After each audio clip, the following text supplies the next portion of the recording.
There is one common single setup recommendation that is perpetually prescribed across the golf instruction industry more than any other. If you've played this game for any length of time, you've no doubt heard this information and quite likely tried it yourself. In today's video, I'm going to show you exactly what that is and how the hat that you're wearing on your head when you play golf can help you to eliminate this error immediately, fix your swing in seconds, and have you hitting the ball better than you ever thought possible.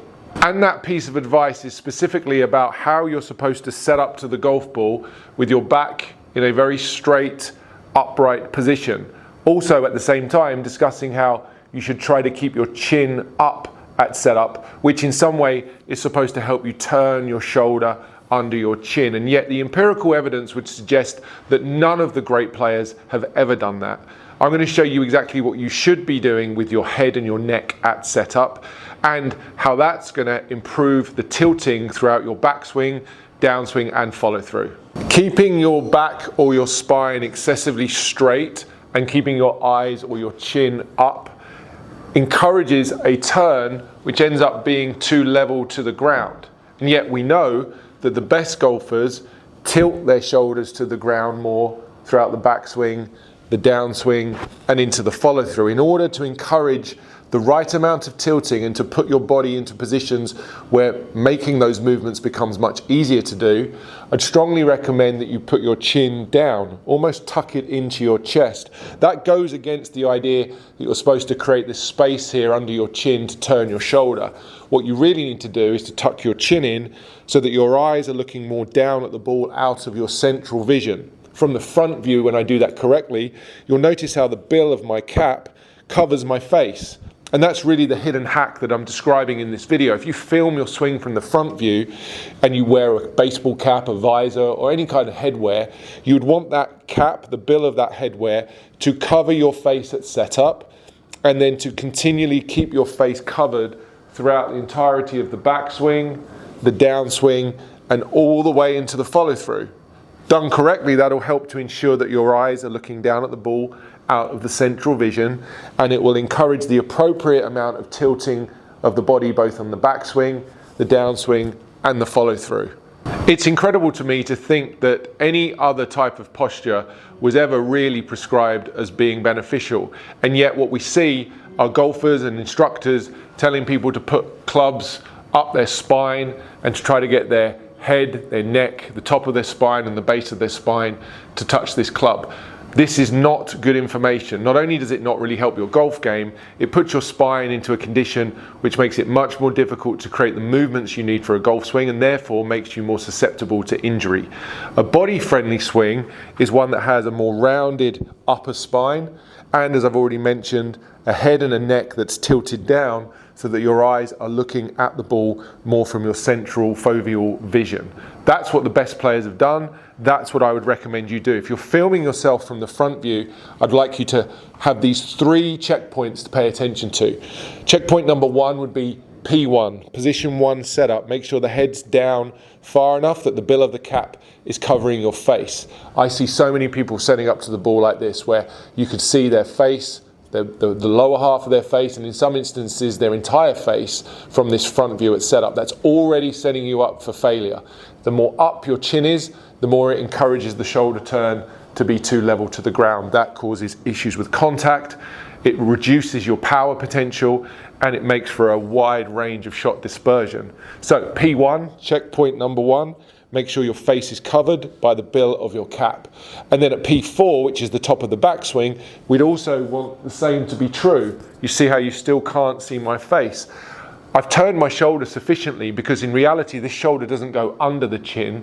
What happens during a good backswing is the neck and the head is turning and tilting as well. So the space that you're worried about creating for your shoulder to move under doesn't really need to be there at all. That space is created via the correct turning and tilting of my neck during the backswing. You'll see from the front view, my face is still covered, and you'll see from down the line how I've managed to create the sufficient tilt here to my body to create a backswing that has a very stable pivot and inclination to the ground.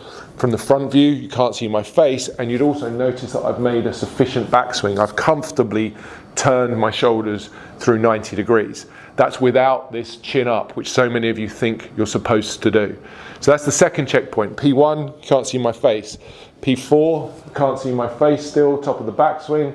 And then the next checkpoint from the front view would be into the follow through. P9, where the arms and the club are parallel to the ground here in the follow through. You'd still want my face to be covered. That would ensure that I'm creating sufficient tilting to the right in my follow through. You'll see from down the line how my shoulders are now tilted to the right. They were tilted to the left in the backswing. They're now tilted to the right in the follow through.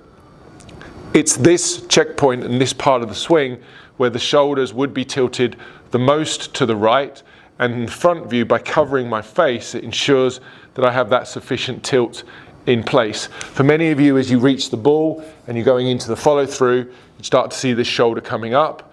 You'll see from down the line how that's losing my tilt, and you'll see from this front view how my face becomes visible to this front camera. So there's 3 checkpoints there, P1, P4 and P9, 3 checkpoint positions where your face should be covered by the bill of your cap. If you're doing that, you're likely producing a pivot and a swing that is conforming to the correct geometry of the swing. That makes contact more predictable, distance becomes much easier to accomplish, and controlling the outcome and the direction of your shot is also much easier.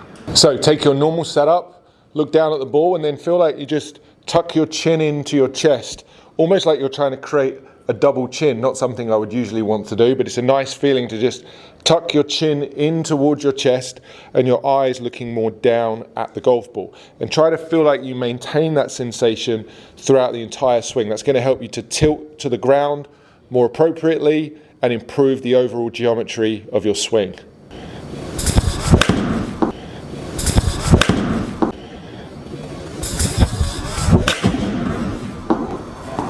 Becomes incredibly easy to make solid contact, control the direction and the dispersion of your shot. So what could you do if you struggle with this piece? What is one of the drills that you could work on to help you train better pivot and better control of the tilts? And the best drill here would be the head on the wall drill. Now normally for this drill I would utilize the wall as per the name on this drill, but actually what I'm going to do here, because I'm filming from both face on and down the line, is I'm just going to make use of a training station that I've built here using the iRange Sports tripod. Now, the head on the wall drill, as the name suggests, would be the ability to rest your head on the wall and to still make a pivot in both the backswing and the follow through, keeping your head more or less in that same place. And in order to do that, you're going to notice that I need to tip my head down and have the touch point of the wall, or in this case the rod here on the tripod, touching more on the top of my head. A lot of people, when they set up to do this drill and do head on the wall, would almost have their forehead touching the wall. That would have the head up too high, it would have the eyes up too much, and you'd be looking at the ball out of the bottom part of your vision, which is not as effective as it should be. So if you notice when you go to do head on the wall that you're resting the front or the forehead against the wall, you might find that as you turn back, you feel more compelled to come away from the wall, the head would come up, which would be the shoulders turning to level.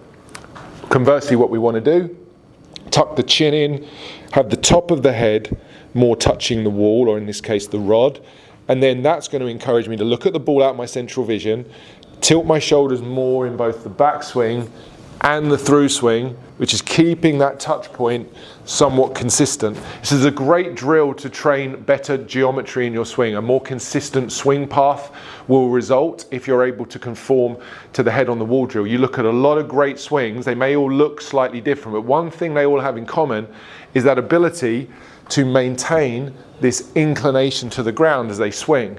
As they swing back, down and through, they're keeping that spine angle, that posture where they're over the ball. This inclination or angle to the ground stays very consistent in good players. Conversely, it changes a lot in higher handicap golfers. The great thing about the head on the wall drill is you can do it with or without a club, with or without a ball. I could actually be standing here without a golf club. I could just rest my head on the wall at home, take up an imaginary posture, holding an imaginary golf club, and I could actually just practice this movement and work on getting the pivot parts of my swing to be correct.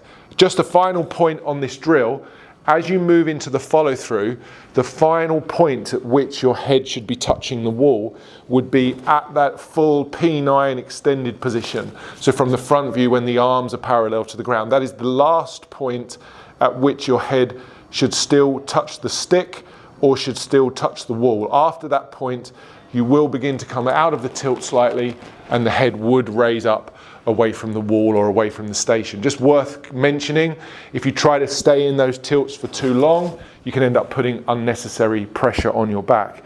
But if you want to improve your golf swing, starting with this exercise can really help. A very simple 2-second adjustment with your head and your neck, looking down at the ball more as you set up, will encourage the right movements throughout the entire swing and will likely improve your ball striking immediately. So there's an incredibly simple idea that you could implement immediately on the very next shot that you hit. And as mentioned, you don't even need a ball or a club to practice this.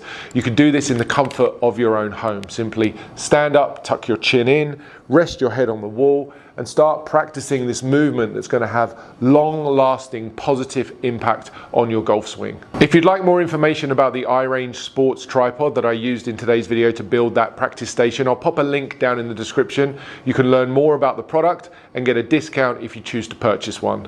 And for those of you who are finally ready to stop watching random YouTube tips and want a fully systematic and comprehensive approach to better ball striking, tour quality ball striking in fact, then you should go and check out this video next. This is an introduction to a 16 video series that I made with over an hour's worth of content which will teach you all of the components you need to be a better ball striker from the setup all the way through the swing. Or if you want to find out more about the tilting aspect in the swing that we discussed today, then the idea that I shared in this video might be even more simple than the one that I shared with you today.